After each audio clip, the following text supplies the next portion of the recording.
तर एक मोठी बातमी समोर येते। केंद्रीय पथकाला स्थानिकांनी अडवलेलं आहे। पाण्याची पाहणी का केली नाही असा सवाल स्थानिक नागरिकांनी विचारलाय। पुण्यामध्ये जीबीएसचा आढावा घेण्यासाठी केंद्रीय पथक पाहणीसाठी आलं होतं। यावेळेस इथले स्थानिक नागरिक गावकरी आक्रमक झाले।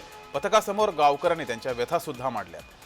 तर पुण्यामध्ये जीबीएस रुग्ण आढळतात त्या पार्श्वभूमीवर प्रशासनाकडून या ठिकाणी पाहणी केली जात होती। मात्र इथल्या गावकऱ्यांनी आक्रमक भूमिका घेतलेली आहे। पाण्याचे अहवाल का तपासले नाहीत असं या गावकऱ्यांनी म्हटलंय।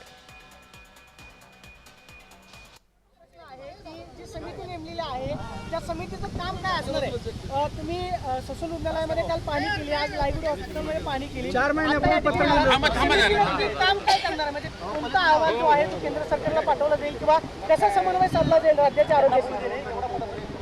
राज्याच्या आरोग्याशी ॲक्च्युली समन्वय असतो सेंटरचा, आणि त्याचप्रमाणे म्हणजे आता मीडियामध्ये न्यूज रिपोर्ट झाली, त्याचं स्कॅनिंग अगदी होतं, त्याच्यानंतर आउटब्रेकचं इन्व्हेस्टिगेशन प्लॅन होतं। स्टेटनी तर ऑलरेडीच RRT प्लॅन केली आहे, स्टेटनं आधीच काम चालू केलेलं आहे, हो की नाही? दुर्मिळ रोग आहे हा, संसर्गजन्य रोग नाही, तर याची आउटब्रेक कसं काय झालं? तेच तर बघायचंय ना, तेच तर बघायचं। दूषित पाण्यामुळे होतं, नेमकं कशामुळे होतं? अजून बॅक्टेरिया आहे त्याची पाणी करण्यासाठी आम्ही तुम्ही आमच्या एक गोष्ट करता येईल हां, म्हणजे कसं आहे, आपण अंडर द कॅमेरा तर काम नाही करत ना। हेल्थवाले लोक तुम्ही कधी बघितलेत का? तर जे काही प्रिलिमिनरी हे होईल ना, आजच मी रिपोर्ट केलं आहे, जे काही प्रिलिमिनरी माहिती घेईल किंवा जे काही रिपोर्ट करायचं आहे, we can just call you आणि अपडेट यू। हा अहवाल जो आहे तो केंद्र सरकारला किती दिवसांमध्ये पाठवला जाईल? अरे आउटब्रेक इन्व्हेस्टिगेशन असतं बाळा, आउटब्रेक इन्व्हेस्टिगेशन जोपर्यंत आउटब्रेक असतो तोपर्यंत असतं, ओके।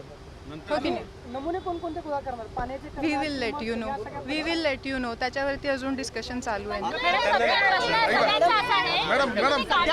पुण्याची स्थिती सध्या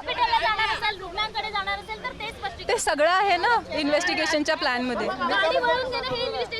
नाही यार, तुम्ही थ्रेटन करता लोकांना आणि नाही।